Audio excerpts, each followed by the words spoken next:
नवेंदु जी, दो बातें बहुत महत्वपूर्ण हैं। बिहार में अगर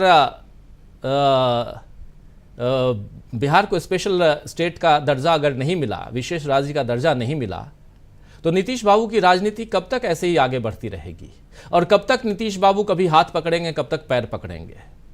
और वैसे ही चंद्रबाबू नायडू ने जो वायदे किए हैं, जो उनका जो घोषणा पत्र है, उस घोषणा पत्र के वादे अगर वो पूरा नहीं कर पाए तो कब तक वो हाथ पकड़कर, हाथ थाम कर चलते रहेंगे और आगे बढ़ाते रहेंगे। मोदी जी नहीं आप आगे बढ़िए, हम पीछे पीछे हैं आपके साथ पुश करने के लिए। कब तक ऐसा चलता रहेगा? और ये इन दोनों को छोड़ भी दीजिए, कई सारे उनके और भी साथी हैं। रामदास कदम का बयान आपने देख लिया, कह रहे हैं कि टिकट बंटवारे में देरी और बीजेपी की वजह से हम लोगों को हार का मुंह देखना पड़ा है, और खासकर महाराष्ट्र में जो सीटें कम हुई हैं और अगला जो विधानसभा का चुनाव है उसमें हमको 100 सीटें चाहिए, वरना हम आपके साथ नहीं रहेंगे। और ऐसे अंदर खाने बहुत लोग हैं जो उबल रहे हैं, जो हमारे आपके बीच तो आकर बात करते हैं लेकिन वो कैमरे के आगे कुछ और कहते हैं, भक्ति रस में वो डूबे रहते हैं। ये सब कुछ हम लोग देख रहे हैं, जान रहे हैं, यहां बताने की जरूरत नहीं है। लेकिन क्या इस हिसाब से अंदर खाने जो चल रहा है और जो उत्तर प्रदेश की तस्वीरें आ रही हैं, जहां मार पिटाई हो रही है आपस में ही, समीक्षा बैठक के लिए बीजेपी के कार्यकर्ता बुलाए जाते हैं, बैठते हैं, उसके बाद लड़ाई शुरू हो जाती है। ये तस्वीरें खूब वायरल हो रही हैं, कोई हम यहां बढ़ा चढ़ा के नहीं कह रहे हैं। लेकिन ऐसे कब तक चलेगा? 24 तारीख से संसद की शुरुआत हो रही है, 9 दिनों की ये बैठक होने वाली है, लेकिन उस बैठक से क्या तस्वीरें आप देख रहे हैं नवेंदु जी? प्रिया, ये तस्वीर तो बहुत ही भयावह है, और मोदी जी के लिए खास तौर पर। और एक जो बात है ना कि वैसे तो बीजेपी या मोदी जी की पूरी जो नीति रही तो उसमें तो इसको मोहब्बत बहुत दूर की बात है, लेकिन यहाँ जिस हालत में अब मोदी जी खड़े हो गए हैं और उन्होंने एक नए तरीके का इश्क साधने की कोशिश की कि एनडीए के जरिए, और फिर उन दलों को साधने की कोशिश जिन दलों के साथ मोदी की विचारधारा ही मेल नहीं खाती है, यानी मूलतः तफरका है। तो इसलिए मुझे यही कहना है कि ये इश्क नहीं आसान, बस इतना समझ लीजिए। तो एक आग का दरिया है, डूब के जाना है। तो इस बार जो है नरेंद्र मोदी की सरकार ये तीसरे टर्म में जो है वो बिल्कुल आग के दरिया में है, और फिर इसमें अगर उससे डूब के ही पार लगना पड़ेगा। और उस डूब के पार लगने में इसकी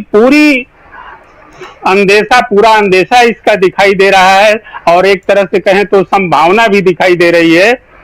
तो संभावना और आशंका दोनों है कि इस दरिया में शायद ये सरकार जल जाए, और फिर उस तरीके से कहें कि इस सरकार का वो वजूद ही खत्म हो जाए, जिस तरीके से एक अल्पमत की सरकार जिसने जनादेश उस तौर पर हासिल नहीं किया जिस तौर पर इसके दावे थे, और बावजूद इसके सरकार चला रही, तो मुश्किल है। अब देखिए, ये दो टूक बात ये है कि इस सरकार चलाने में जो चौतरफा जो आपने जिक्र किया कि दल के अंदर, दल के बाहर जो मदर इंस्टीट्यूशन है उनका आरएसएस के साथ, और आरएसएस के अंदर भी कई मंथन चल रहे हैं बीजेपी और मोदी शाह के नेतृत्व को लेकर के। दूसरी बात यह है कि जो एनडीए है, एनडीए के घटक दल जिनकी बैसाखियों पर खड़ी है ये मोदी सरकार, तो बिल्कुल साफ तौर पर बात है कि उसमें सबसे इंपॉर्टेंट कौन है? सबसे इंपॉर्टेंट अगर कहें कि नायडू है या सबसे इंपॉर्टेंट नीतीश कुमार है, तो मेरी समझ से ये दोनों ही इंपॉर्टेंट हैं, लेकिन नायडू इस मामले में ज्यादा बढ़त लिए हुए हमें दिखाई दे रहे हैं, इसलिए कि नायडू ने अभी आंध्र में अपनी फुल मेजॉरिटी की सरकार बनाई है, और उनके सदस्य भी 172 के आसपास जीत कर आए हैं। तो एक बड़ी बात है, 176 या उतने की विधानसभा है, तो एक भारी बहुमत से उनकी सरकार है, ताकतवर सरकार है, और वो अपनी सरकार को बखूबी चलाएंगे, और उसके साथ साथ फिर केंद्र के साथ उनके तौर तरीके अपनी आजमाइश करेंगे कि केंद्र से कितना कुछ निकल पा रहा है। तो असल बात है कि आंध्र के विकास के लिए, और आंध्र के विकास के लिए एक मजबूत सरकार बिठा दी है नायडू ने अपने स्टेट में। अब वो उसके बाद उनकी लड़ाई शुरू होती है, तो एक बिल्कुल बाहुबली की तरह मुझे लग रहा है कि नायडू हैं और वो लड़ेंगे केंद्र से, और वो लड़ाई है दरअसल पैसे की, फंड की, उस आर्थिक सहायता की, जिस सहायता को लेकर आंध्र का विकास होना है। नायडू ने भी अपनी जनता से वायदे कर रखे हैं और उस वायदे में जाहिर तौर पर उनको भी मालूम है कि एक नया राज्य बना है आंध्र और तेलंगाना कट गया है उससे, तो वो एक तरह से उसके लिए कई मुश्किलात हैं। उन मुश्किलात में उसको पैसे चाहिए। वो जो जनता से किए चुनावी वादे हैं, उन चुनावी वादों को पूरा करने के लिए भी पैसा चाहिए। नई राजधानी अमरावती को बनाने के लिए पैसा चाहिए, साइबर सिटी बनाने के लिए पैसा चाहिए। तो ये पैसा वो जाहिर तौर पर उनका स्पष्ट टारगेट है कि वो मोदी सरकार से निकालेंगे। तो मोदी सरकार आगे फंडिंग को लेकर के, राज्यों को फंडिंग देने के मामले में वो जा करके उसको फंसना है और उस फंसने में सबसे बड़ी मुश्किल आंध्र के साथ आएगी। दूसरी बात, अभी आपने कहा बिहार नीतीश कुमार का भी बिल्कुल मिलता जुलता केस है। वो केस है इनके स्पेशल स्टेटस का या फिर स्पेशल पैकेज का। जब वाजपेयी जी के समय में ही जब बिहार का बंटवारा हुआ, झारखंड अलग हुआ, तो 2000 से ही कहा गया था कि स्पेशल पैकेज बिहार को दिया जाएगा। ये बीजेपी गवर्नमेंट का वादा था, लेकिन वो स्पेशल पैकेज नहीं मिला। जो 2015 के विधानसभा चुनाव में नरेंद्र मोदी ने जो 1.25 लाख का एक विशेष पैकेज उन्होंने घोषित किया था आरा लोकसभा क्षेत्र की चुनावी सभा में, तो वो बिल्कुल एक उसी तरह से फेंकू वाला अंदाज था और वो उन्होंने फेंक कर वो चल दिए, उसका कुछ नहीं मिला। यानी कि जो उन्होंने अपना गणित बैठा कर दिया उसमें वो सारी केंद्रीय सहायता थी जो राज्यों को मिलती है अपने फेडरल स्ट्रक्चर में, उस फेडरल स्ट्रक्चर में दी जाने वाली सहायता थी जिसको वो नरेंद्र मोदी ने एक आईवास किया।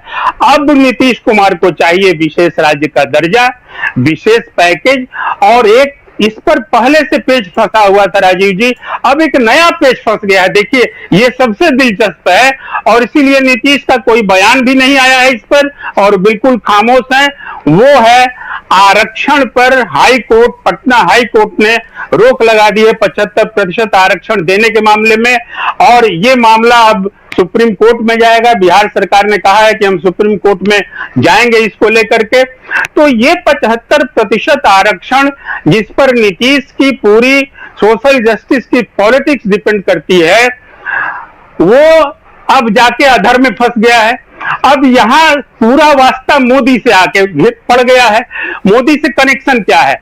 जैसे ही ये विधेयक पारित हुआ था विधानसभा में और कानून बना था राज्यपाल के हस्ताक्षर के बाद, तो बीजेपी समर्थित कई जो लोग थे वो हाई कोर्ट में गए थे, लेकिन तब हाई कोर्ट ने तत्काल तौर पर रोक लगाने से इनकार कर दिया था। लेकिन फिर और याचिकाएं पड़ी, मामले की सुनवाई हुई और अंत में फैसला आया कि भाई ये 75% आरक्षण पर हम रोक लगाते हैं, ये अवैधानिक है। अब ये सुप्रीम कोर्ट में मामला जाएगा। लेकिन नीतीश कुमार सरकार ने महागठबंधन में तब ही कहा था कि प्रधानमंत्री मोदी से ये रिक्वेस्ट किया था, अपील की थी और उनके पाले में गेंद डाल दिया था कि इसे 9वीं अनुसूची में इसको आप दर्ज कर ले। तो 9वीं अनुसूची में दर्ज हो जाता अगर वो मामला, तो फिर उस पर कोर्ट के नियमन भी नहीं चलते हैं। तो वो लेकिन नरेंद्र मोदी ने 6 महीने तक लटकाए रखा, वो नहीं किया। जबकि नीतीश कुमार को ये उम्मीद थी कि वो सरकार में हो ही जाएगा, क्योंकि इसके पहले भी एक उदाहरण है तमिलनाडु का। जब जयललिता की सरकार ने आरक्षण को 69% किया था तमिलनाडु में, तो फिर उन्होंने उस समय की जो सरकार थी उस केंद्र की सरकार से साथ उन्होंने एक तालमेल बिठा के, और ठीक यही पोजीशन थी आज की जो आज नीतीश कुमार और नरेंद्र मोदी की सरकार का है। तो उसमें लेकिन वो पारित कर दिया गया और तमिलनाडु का आरक्षण लागू हो गया। अब मोदी के सामने नीतीश का यह भी एक दबाव नया आ गया है कि साहब आप इसको 9वीं अनुसूची में शामिल कीजिए, क्योंकि अब आगे का बिहार विधानसभा चुनाव 25 का और फिर आगे की कोई राजनीति जो स्टेट में खेली जाएगी वो सरकार गिराने की केंद्र में गिर जाएगी, तो नहीं गिरेगी तो भी जो है बीजेपी की भी यह गरज है।